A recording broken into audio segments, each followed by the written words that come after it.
Okay, so you've decided you want to put your own computer together. Good plan.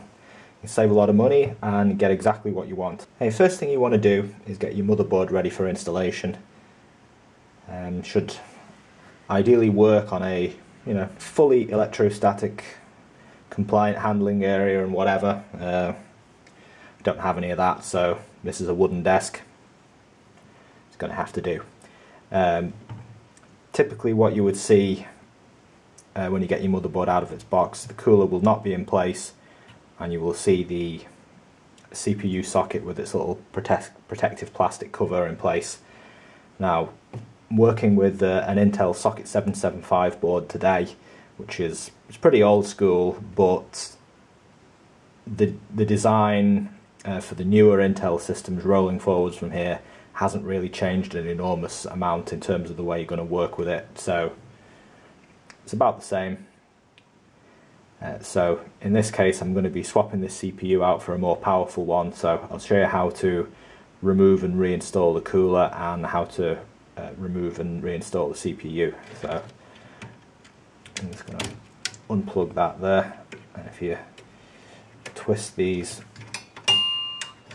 mounting pins quarter turn anti-clockwise, then what you want to do is pull the mounting pins out of place, and that should release the CPU cooler. There's also going to be some tension created by the thermal paste holding the heatsink down to the surface of the CPU.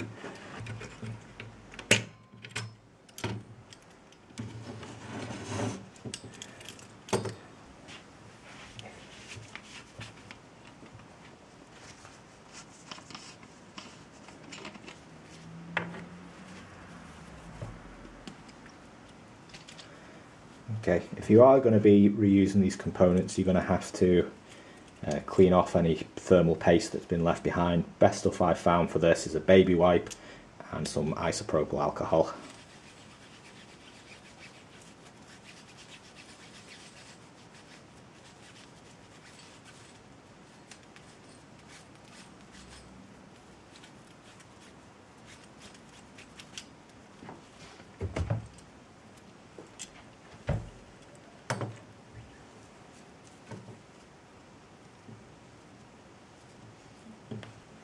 Okay, to install your CPU, what you need to do, you see this lever here, if you just push that down just very slightly, move it that way, that will release. It is under spring tension. Then you can fold the retention bracket out of the way.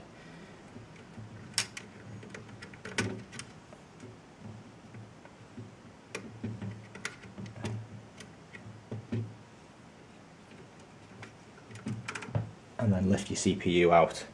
Now, an Intel CPU is pretty difficult to damage because there are no pins actually on the CPU itself, but the flip side of that is that the pins are in the motherboard, so that's what you've got to be really careful with.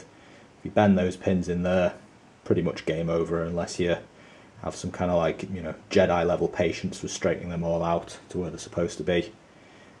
Situation's kind of reversed for an AMD. Sockets are pretty tough, but be careful of the pins on the chip.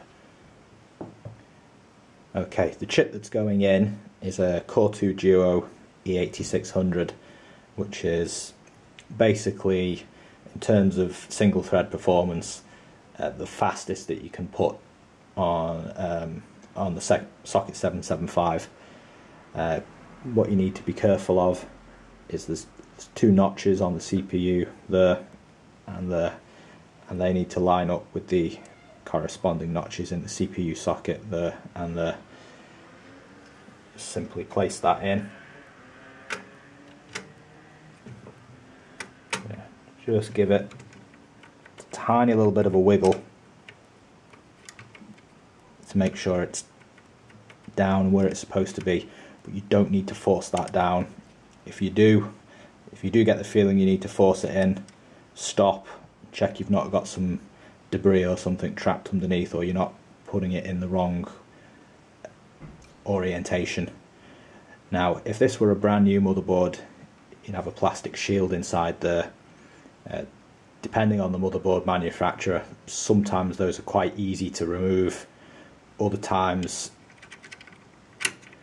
you fold the bracket down with the plastic shield in place, and then as you lock the arm into place to hold the CPU in, the plastic shield pops out, and that actually can require quite a terrifying amount of force to do. So read the instructions supplied with your motherboard carefully, and take a little time with that.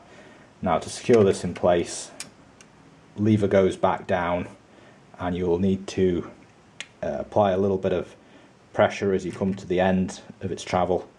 Move it slightly that way, down and under the hook there to hold the CPU in place. Like so. Right, if you are going to be using a brand new CPU cooler, it will typically come with the thermal paste already applied. However, as this is used hardware, we're going to have to apply our own. So what you need to do is just put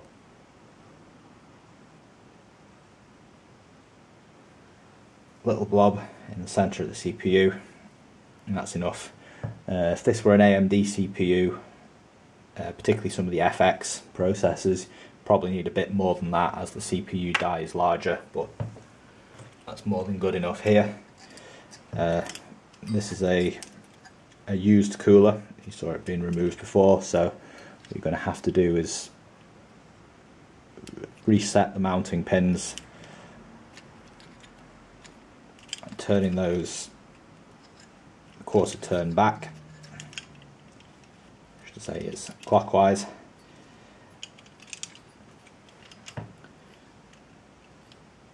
And then to mount the cooler onto the board, you've got 4 pegs that go into 4 holes spaced around the CPU. If you try and put this down in one go, so you're not try and put the cooler down in one go so you get a good spread on the thermal paste.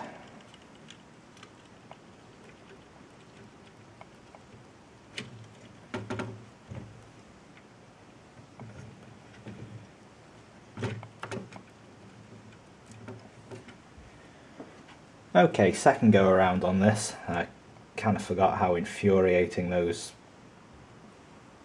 push pin coolers can actually be. What you really need to make sure happens, if the camera will actually focus,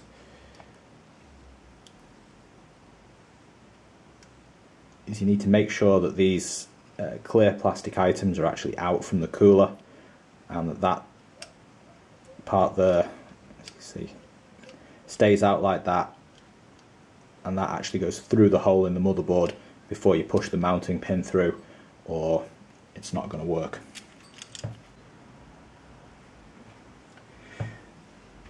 Okay, I finally remembered the trick for this. The clear part goes through the board first, as I said. That's achieved by putting a bit of downward pressure on the cooler itself rather than on the mounting pin. If you're really struggling, you can just get to the back of the clear part there to get that through the board. Once they're through, you should be able to clip that in place nice and easy. Anyhow, once that delight is behind you, this is what you want to see. Looking from the back of the board, you'll be able to make out the 4 clips of the cooler coming through, with the clear plastic parts kind of spread apart by the black plastic pin that is forced through. Other thing you may or may not want to do at this stage is to install your RAM into the motherboard. Again, this is used, so it was already in place, but you basically simply open the clips up, take note of the position of the notch, and then the RAM simply slides in, a little bit of pressure, and it clips in like that. Just make sure, again with reference to the manual for the motherboard, that you are putting the, that is, if you're using only 1 or 2 strips of RAM, Make sure you're putting them in the appropriate sockets and that they are a pair of sockets.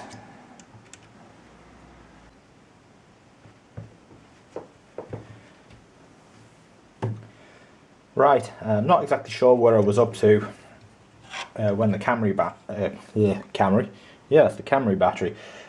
camera battery gave out, but next thing you want to do is just take a good look at the motherboard and note the positions of the mounting holes. And what you want to do is open up your case and make sure the motherboard standoffs or spacers are in the corresponding places to the board. If you get one in the wrong place, or you put an extra one in, good chance it could short together some of those metal contacts you see on the reverse side there, and well, that'll be game over for at least the motherboard, if not other stuff as well. And also a good idea, plug your CPU fan in. Okay, so here's the inside of the case. As you can see, I've got the motherboard standoffs in place there, all 9 of them in the corresponding positions to the holes on the motherboard. Next bit's going to be basically more or less impossible to get on camera, and that is to fit the motherboard into the case and mount it. Before the motherboard itself goes in, you need to take the I/O shield here and install that into the slot just behind the fan there. And you should just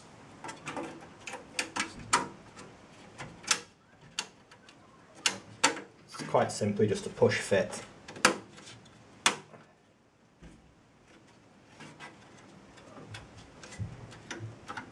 Make sure that's in all the way around. Not really a great deal to that, it's pretty easy to do.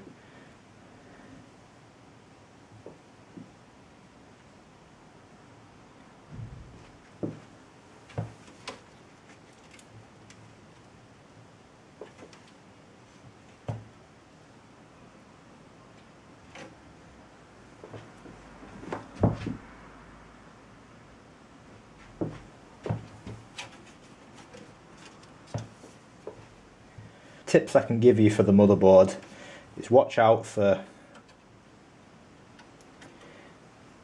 parts of the I/O shield there that may interfere with getting the board in. For example, those 2 that you can see there, you need to land on top of those parts like that. That will also introduce an amount of essentially spring tension, and you will have to hold the motherboard kind of back this way while you get the screws in. I'd advise to start with either that screw or that screw, because it's fairly central and that will help you get it lined up. I'll do this bit off camera. We're going to have to lay the case down. I'll install the motherboard and I'll bring you back when that's done. Okay folks, I've got the motherboard installed there, as you can see. There isn't exactly a set order how to proceed here.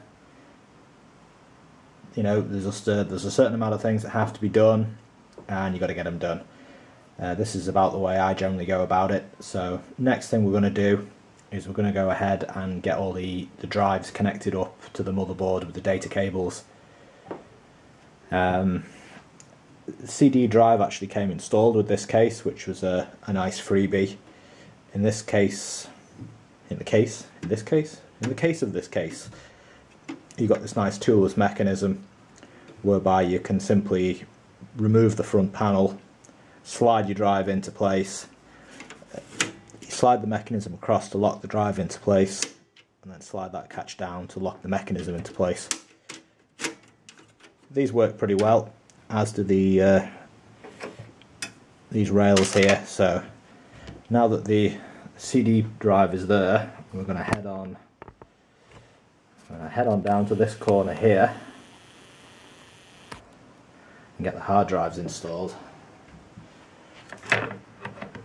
So you simply take one of your hard disks, and then you're going to need a pair of these rails to mount them.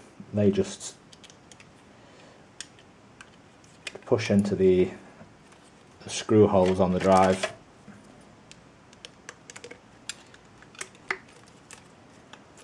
so.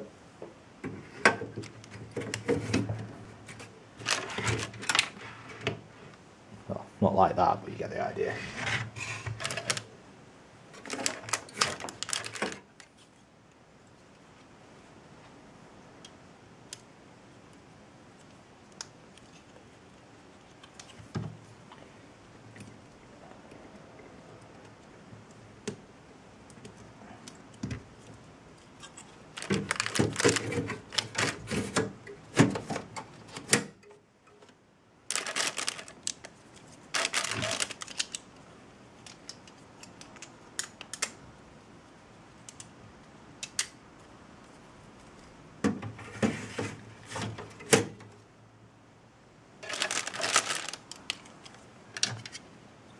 Next up here, slightly different, we've got an SSD in a conversion bracket.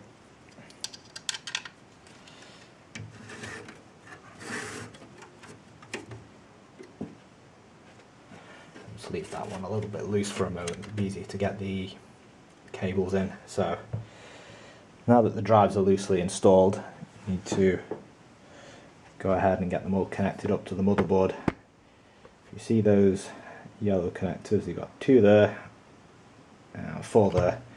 They're the Sata connectors, or serial ATA if you prefer. I'm going to go ahead and get the drives all hooked up there. This is the DVD-ROM drive.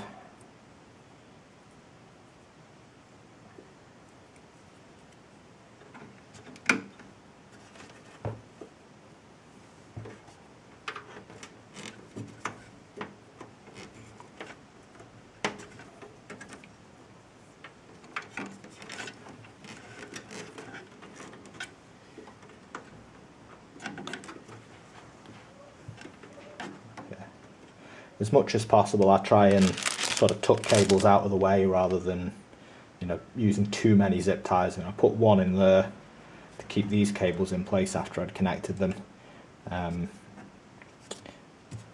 Again, I didn't put this on film because it's a bit too tedious and it varies too much from motherboard to motherboard. So unless you happen to be using this exact same board, it wouldn't be worth videoing in detail. But there we have the fan connector for the front fan. There's another fan sort of out of shot now connected up, but down here you've got your connectors for the LEDs and the power and reset switches. Before they're connected, what you're going to see is just a range of little pins sticking up out of the motherboard, and it's actually written on the board in very fine text what those pins correspond to. Often a better explanation and a bigger diagram available in the manual if you want to read that, and then simply a case of corresponding wire to the corresponding pin. I generally like to use the SATA cables with the locks on them, so in a hope that they stay connected rather than working loose.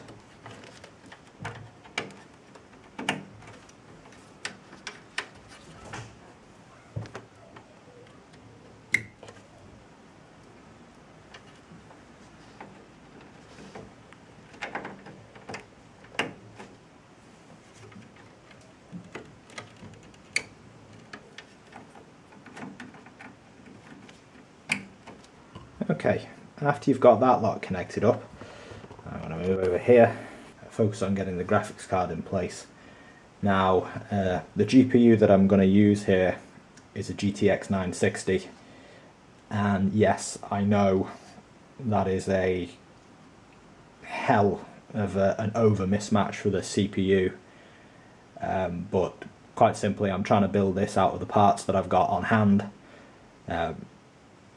Because of the current situation, trying to avoid, you know, unnecessary deliveries to the house. So I would ideally like a GPU about half this power, and you know, somewhere down the road I think I'm going to get something like a HD 5770 to put in this system, because I think that would be a much closer match to this CPU. But for now, the 960 is it, because it's this or something that's about, you know, in relative terms, about half the performer that the CPU is, so you know, the CPU is ideally matched to what I'm going to do with the machine, so surplus graphics card is just going to have to be there for the time being. So to install this, goes into your PCI 16 slot there. It's a double slot card, so I've opened up 2 slots on the back there.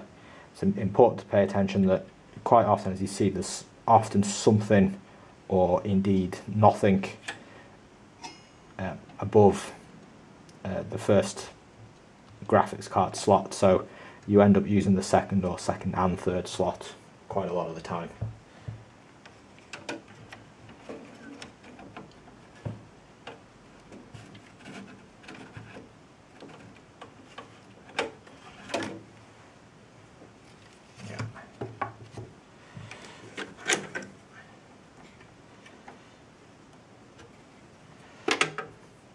Oops.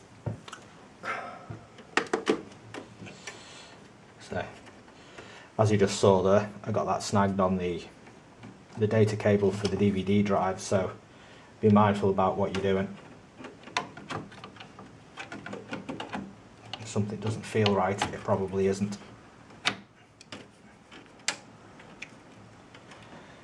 quite easy. Right. Another good demonstration. Fan for the graphics card is now being fouled by a lot of these data cables, so I should have made a better attempt at sorting that mess out really. I'll come back to that in a second.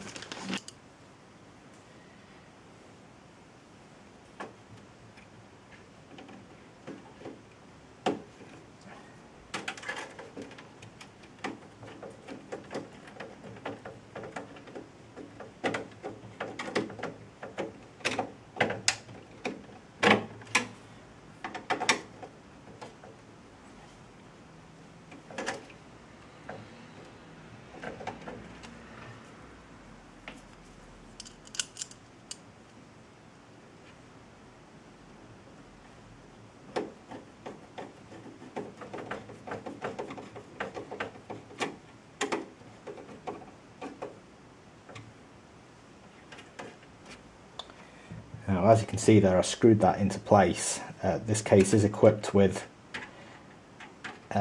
plastic retainers for expansion cards, but this is a particularly big and heavy card. These things don't do a terrific job of retaining something this size, and in the process of trying to get them open, to put this in place, I actually managed to break one of those. I mean, case must be about 10 years old at this point, so the plastic's probably kind of brittle, so can't really do much about that. So it's getting screwed into place. Okay, so now we're going to have to come and tidy this mess up a little bit.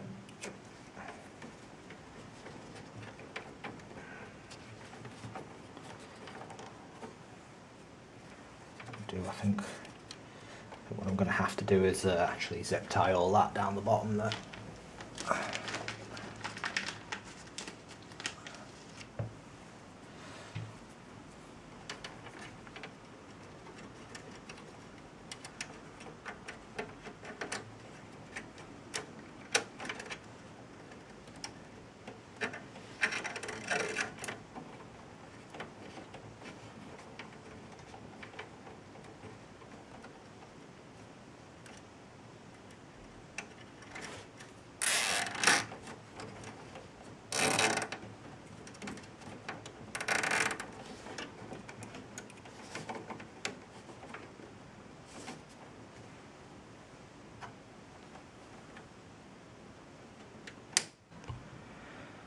Okay, one of the last tasks we need to get done here is to get the power supply installed and connected.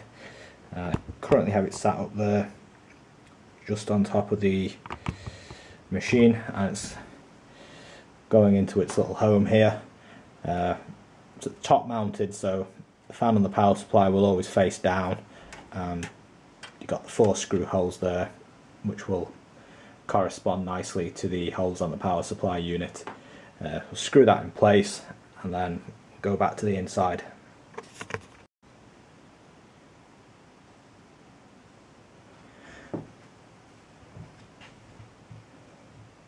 Okay, so we've got the power supply in place. Now it's time to go ahead and get it connected up. Hopefully if you did your homework properly, you'll have the right amount of connectors on your power supply for all the hardware that you have in place. I'll run you through some of the different types, and hopefully it's going to work nicely for me. If not, I've got a bit of a stash of adapters laying around. We'll hopefully have enough on hand to get the job done. Right. Firstly, this large connector is the main connector for the motherboard, and that goes back there. It's pretty much impossible to get that confused with anything else. Here we have it's a string of 4 connectors. Those 3 are called Molex, and that's a floppy connector. Now, this is not actually going to be used at all in this system because there are no IDE drives at all and no floppy drives, so that's going to be an extra. We'll just put that one out of the way for the moment. These 2 here are two strings of 4 Sata connectors. They power all the modern type of drives, both the hard drives and the optical drives. So one of them will connect down here, the other will, although it will be largely unused, it will connect up there to the DVD drive. Next, over this side here, we have the PCIe connectors. These go to the graphics card. In this case, I won't be using the additional 2 pins. The graphics card requires 2 6-pins, so they'll be spare. And last but by no means least, this 4+4 power connector goes to the connector for the CPU, which is back there.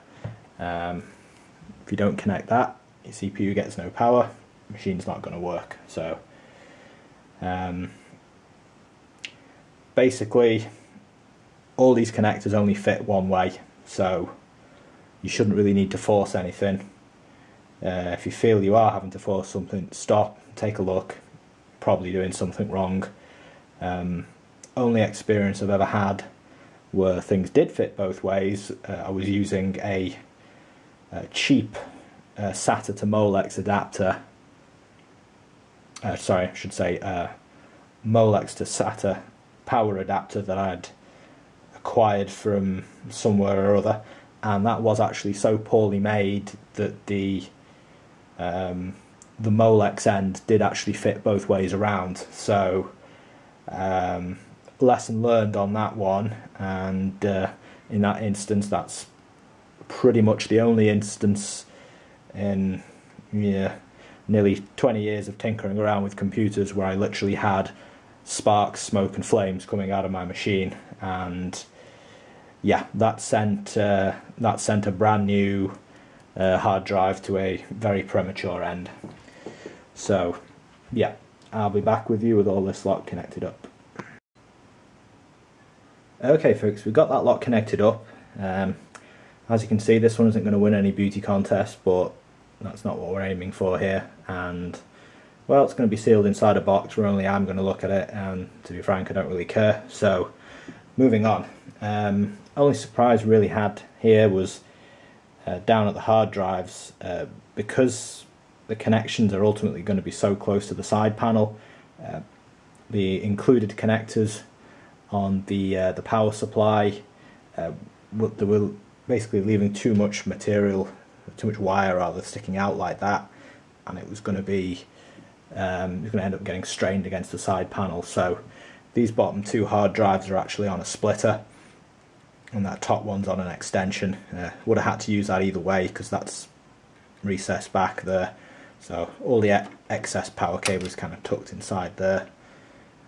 Graphics cards connected up, main power, DVD and CPU. So that was all pretty straightforward really.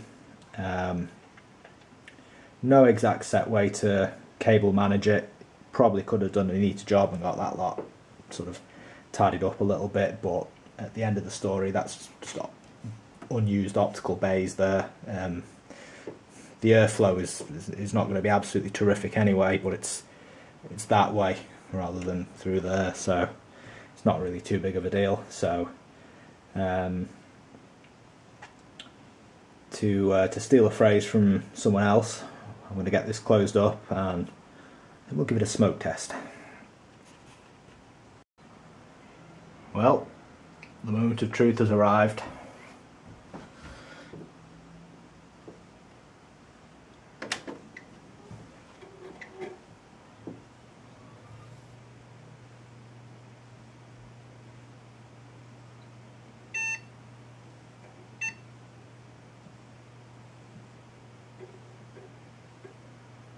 We have life.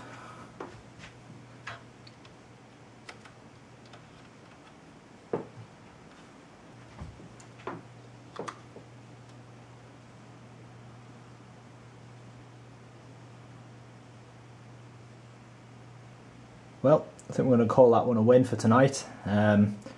Won't treat you to it in this video, but in the next installment of me trying not to break an old computer, I'm going to go ahead and install the one, the only, the legendary